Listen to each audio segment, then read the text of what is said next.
People are talking about vibe coding. I just wanted to share my vibe. I got this over here fixing my loads edit test for a SAS.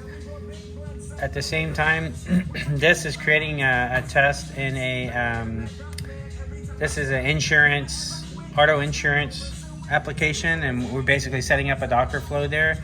This is using the documentation driven development approach, where you give plenty of context to the AI to be able to work on these features. And then down here, I'm fixing a configuration load up issue in a third one, which is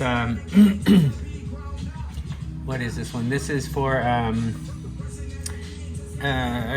home building site. And basically, if you look at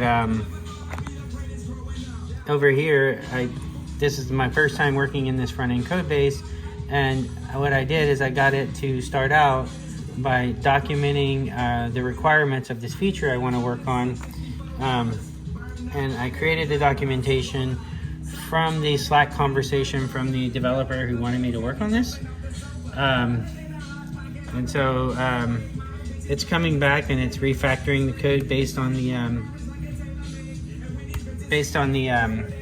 requirements there. And then here, this guy's still working, trying to get my test passing. Over here, this one just came back and it's let's see, displays Tomcat error. Okay, it looks like it just tested our Docker Compose container and found that there's a Tomcat error, which is actually progress. But anyway, people talk about vibe coding. This is my vibe. Okay, checking back in on my vibe. This is one of the guys I was working on. I basically sent a message saying, hey, is this what needs to happen? We're trying to fix the key cloak authentication. Yes, that looks good. Can you click the red button? It's like, okay, you want me to test this? And then boom, we fixed it. So that was one of the three that I was working on, which is here, is fixed now. Number two here, we've made significant progress, and we're now got the database connected to the ABI, and we're just working on a few features there.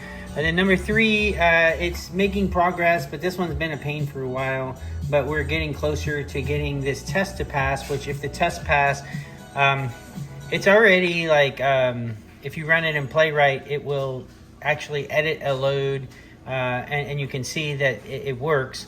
It's just getting the test to understand that occurred. But I'm able to kind of make meaningful progress on all three of these projects at one time. So there you have it. Once again, there's my vibe. This is all done through the all made possible, in my opinion, by the documentation driven development approach, which I will have a lot of videos explaining exactly how that stuff works in the near term.